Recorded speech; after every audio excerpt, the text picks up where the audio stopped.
ಏನು ಸ್ಥಳೀಯ ಚುನಾವಣೆಗೋಸ್ಕರ ಕಾಯ್ತಾ ಇದ್ವಿ. ಒಬ್ಬ ಶಾಸಕನಾಗಿ ಏನು ನಮ್ಮನ್ನು ದುಡಿದಿರ್ತಕ್ಕಂಥ ನಾಯಕನ ಚುನಾವಣೆಗೋಸ್ಕರ ಅವ್ರಿಗೆ ಗೆಲ್ಲಿಸೋದು ನನ್ನ ಧರ್ಮ ಆಗ್ತದೆ. ಆ ಚುನಾವಣೆಗೋಸ್ಕರ ಕಾಯ್ತಿದ್ವಿ. ಚುನಾವಣೆ ಅನೌನ್ಸ್ ಆಗಿದೆ. ಈಗಾಗಲೇ DCC ಬ್ಯಾಂಕು ಅನೌನ್ಸ್ ಆಗಿದೆ. ಅಧಿಕೃತವಾಗಿ ನಮ್ಮ ಕ್ಯಾಂಡಿಡೇಟು ಎಲ್ಲ ರೀತಿಯೂ ಸಿದ್ಧವಾಗಿದ್ದಾರೆ. ಸೊ ಅದೇ ರೀತಿ ಕೂಡ ಡೈರಿ ಕ್ಯಾಂಡಿಡೇಟ್ ಕೂಡ 2 ಕ್ಯಾಂಡಿಡೇಟ್ಗಳು ಸಿದ್ಧವಾಗಿದ್ದಾರೆ. ಇನ್ನು ಯಾರನ್ನು ಬಹಿರಂಗಪಡಿಸಿಲ್ಲ, ಯಾರನ್ನಂತ ಅನೌನ್ಸ್ ಮಾಡಿಲ್ಲ. ನಾವು ಹೈಕಮಾಂಡ್ ನಾವು ಕೂತ್ಕೊಂಡು ಚರ್ಚೆ ಮಾಡಿ ಸೂಕ್ತ ಸಂದರ್ಭ ನೋಡಿ ಕೆಲವೇ ದಿನಗಳಲ್ಲಿ ಕ್ಯಾಂಡಿಡೇಟ್ನ ಅನೌನ್ಸ್ ಮಾಡಿದ್ವಿ. ಯಾವ ವ್ಯಕ್ತಿಗಳನ್ನು ಕೂಡ ಇದುವರೆಗೂ ಒಂದು ವ್ಯಕ್ತಿ ಕೂಡ ಆಲ್ರೆಡಿ ಕುಮಾರಸ್ವಾಮಿ ಅನೌನ್ಸ್ ಮಾಡಿದ್ದೀವಿ. ಈಗಾಗಲೇ ನಾವು ಉಪ್ಪುಗಳಲ್ಲಿ ಹೇಳಿದ್ದೀನಿ, ಅಲ್ಲಿರ್ತಕ್ಕಂಥ ಕ್ಯಾಂಡಿಡೇಟ್ಗೆ ಯಾವುದೇ ರೀತಿ ಇದಾಗಬಾರ್ದು ಅಂತ ಹೇಳಿದ್ದಾರೆ. ಕುಮಾರಣ್ಣವರೇ ಡೈರೆಕ್ಟಾಗಿ ಹೇಳಿದ್ದಾರೆ, ನಂದಲ್ಲ. ನಾನು ಗೋಲ್ಡ್ ಶಾಪ್ ಇನಾಗ್ರೇಷನ್ ಸಂದರ್ಭದಲ್ಲಿ ಕುಮಾರಣ್ಣವರೇ ಹೇಳಿದ್ದಾರೆ, ಹಾಲಿ ಇರ್ತಕ್ಕಂಥ ಕ್ಯಾಂಡಿಡೇಟ್ಗಳು ಯಾರಿಗೂ ಬಿಡಬೇಡ ಅಂತ ಹೇಳಿದ್ದಾರೆ. ಅದರಿಂದ ಹಾಲಿ ಬಿಟ್ಟು ಇನ್ನಿರ್ತಕ್ಕಂಥ ಉಳಿದ ಸ್ಥಾನಗಳನ್ನು ಕೇವಲ ಕೆಲವೇ ದಿನಗಳಲ್ಲಿ ಅನೌನ್ಸ್ ಮಾಡ್ತೀವಿ. ಇನ್ನೂ ಯಾರಂತ ನಾವು ಗುರುತು ಮಾಡಿಲ್ಲ. ಅಲ್ಲ ಸರ್, DCC ಬ್ಯಾಂಕ್ ಈಗಾಗಲೇ ರಘುಪತ್ ರೆಡ್ಡಿ ಅವರು ಹೋದ ಸರಿ ನಿಂತು ಸೋತಿದ್ದಾರೆ, ಮತ್ತೆ ಅವ್ರಿಗೆ ಕೊಡ್ತೀರಾ ಅಂತ? 100%. ಯಾಕೆ ನಾನು 18ನಲ್ಲಿ ಸೋತು ಮತ್ತೆ 23 ಗೆದ್ದಿಲ್ವಾ? ಹಂಗೆ ಸೋತಿರ್ತಕ್ಕಂಥ ವ್ಯಕ್ತಿ ಗೆಲ್ಲ ಧರ್ಮ. ಈಗಾಗಲೇ ಕೂಡ ಆಪೋಸಿಟರ್ ಕೂಡ ಅವ್ರ ಬಗ್ಗೆ ಸಿಂಪತಿ ಬಂದಿದೆ.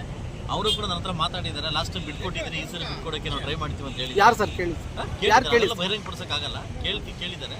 ಸೊ ಯಾಕಂದ್ರೆ ಲಾಸ್ಟ್ ಟೈಮ್ ನೀಲಕಂಠೇಗೌಡರು ನಮ್ಮನ್ನೇ ಕೇಳಿದಾಗ ನಾವೆಲ್ಲ ಹೆಲ್ಪ್ ಮಾಡಿದ್ದೀವಿ. ಈ ಸಲ ಸಂದರ್ಭ ಬಂದಾಗ ಕೂಡ ನಾವು ಕೇಳ್ತೀವಿ, ದಯವಿಟ್ಟು ಬಿಟ್ಕೊಡಿ ಅಂತ ಕೇಳ್ತೀವಿ. ಲಾಸ್ಟ್ ಟೈಮ್ ರಘುಪತ್ ಸೋತವ್ರೆ, ಅವ್ರ ಬಗ್ಗೆ ಸಿಂಪತಿ ಇದೆ, ಕೇಳ್ತೀವಿ, ಖಂಡಿತವಾಗ್ಲೂ ಆಗುತ್ತೆ. ಅದೇ ರೀತಿ ಒಂದು ಕಡೆ ಆ ಮನೆಯಿಂದಾನೇ ಒಂಚೂರು ಪ್ರಚಾರ ಆಗ್ತಾ ಇದೆ. ಯಾವ ಮನೆಯಿಂದ? ನೀಲಕಂಠೇಗೌಡ ಅವರ ಮನೆಯಿಂದಾನೇ ಒಬ್ಬ ವ್ಯಕ್ತಿ ನಿಲ್ಬೋದು ಅಂತ. ಪ್ರಜಾಪ್ರಭುತ್ವ ಹಕ್ಕು ಯಾರು ಬೇಕಾದ್ರೆ ನಿಲ್ಬೋದು. ಆ ವ್ಯಕ್ತಿ ಇವತ್ತು ನಮ್ಮೆಲ್ಲ ಮರೆಯಾಗಿದ್ದಾರೆ. ಆ ಕುಟುಂಬಕ್ಕೆ ಇನ್ನೂ ಬೇಗ ಆದಷ್ಟು ಬೇಗ ಮರೆಸುವಂಥ ಶಕ್ತಿ, ಧೈರ್ಯವನ್ನು ಕೊಡಲಿ ಅಂತ ನಾನು ಕೇಳ್ತೀನಿ. ಈ ಸಂದರ್ಭದಲ್ಲಿ ನಮ್ಮ ಪಕ್ಷದ ಕ್ಯಾಂಡಿಡೇಟ್ಗಳು ರೆಡಿಯಾಗಿದ್ದಾರೆ. ಖಂಡಿತವಾಗ್ಲೂ ನಾವು ಅಖಾಡಕ್ಕೆ ಸಿದ್ಧವಾಗಿದ್ದೀವಿ. ಇನ್ನೂ ಕೂಡ ಅಧಿಕೃತವಾಗಿ ಈ ವಾರದಲ್ಲಿ ನಾಳೆ ಅಥವಾ ನಾಳಿದ್ದು ಅಧಿಕೃತವಾಗಿ ಕ್ಯಾಂಡಿಡೇಟ್ ಅನೌನ್ಸ್ ಮಾಡ್ತೀವಿ. ಸರ್, ಇವಾಗ ಡೇರಿದು 2 ಇದೆ.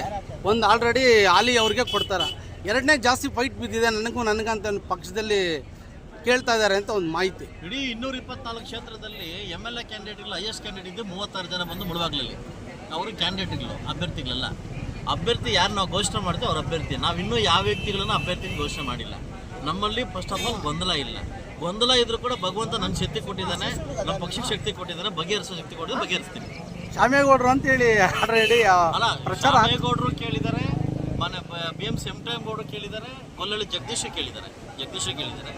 ಆ 3 ಜನ ನಾನು ಕೂತು ಸರಿಪಡಿಸಿ ಸೂಕ್ತ ವ್ಯಕ್ತಿನ ಆಯ್ಕೆ ಮಾಡ್ತಕ್ಕಂಥ ಜವಾಬ್ದಾರಿ ನಮ್ಮ ಪಕ್ಷ ಒತ್ಕೊಂಡಿದೆ, ನಾವು ಮಾಡ್ತೀವಿ. ಅಲ್ಲ, ಆನಂದ್ ರೆಡ್ಡಿ ಅವರು ಇದ್ದಾರೆ ಅಂತ? ಇಲ್ಲ, ಆನಂದ್ ರೆಡ್ಡಿ ಅವರು ನನಗೆ ಹೇಳಿದ್ದಾರೆ, ನನಗೆ ಮೊದಲೇ ಹೇಳಿದ್ದಾರೆ. ಆ ಥರ ಏನಿಲ್ಲ. ಸೊ ಆನಂದ್ ರೆಡ್ಡಿದು ಇದು ಬೇರೆ ಆಗ್ತದಲ್ವಾ, ಅದು ಬೇರೆ ಆಗ್ತದಲ್ವಾ, ಇದು ಈ ಕಡೆ ಬರೋದಿಲ್ಲ. ಆನಂದ್ ರೆಡ್ಡಿ ಅವರು ಆ ಮಟ್ಟಕ್ಕೆ ಹೋಗಿಲ್ಲ. ಅವ್ರು ನನ್ನ ಹತ್ರ ಡಿಸ್ಕಷನ್ ಮಾಡಿಲ್ಲ, ಅವ್ರು ಮಾಡೋದಿಲ್ಲ. 3ರಲ್ಲೊಬ್ಬರನ್ನ ಅಂತ ಆಯ್ಕೆ ಮಾಡ್ಕೊತೀವಿ. 3ರನ್ನು ಒಬ್ಬನ ವ್ಯಕ್ತಿನ ಸರಿಪಡ್ತಕ್ಕಂಥ ಬೇಗ ನಮಗೆ ಶಕ್ತಿ ಕೊಟ್ಟವನ್ನ ನಾವು ಮಾಡ್ತೀವಿ. ಇನ್ನು ಯಾವ ವ್ಯಕ್ತಿನೂ ನಾವು ಇದು ಮಾಡಿಲ್ಲ, ಯಾರಂತ ಹೇಳಿಲ್ಲ. ಪ್ರಚಾರ ಯಾವಾಗಿಂದ ಕೈಗೊಳ್ತೀರಾ ಸರ್?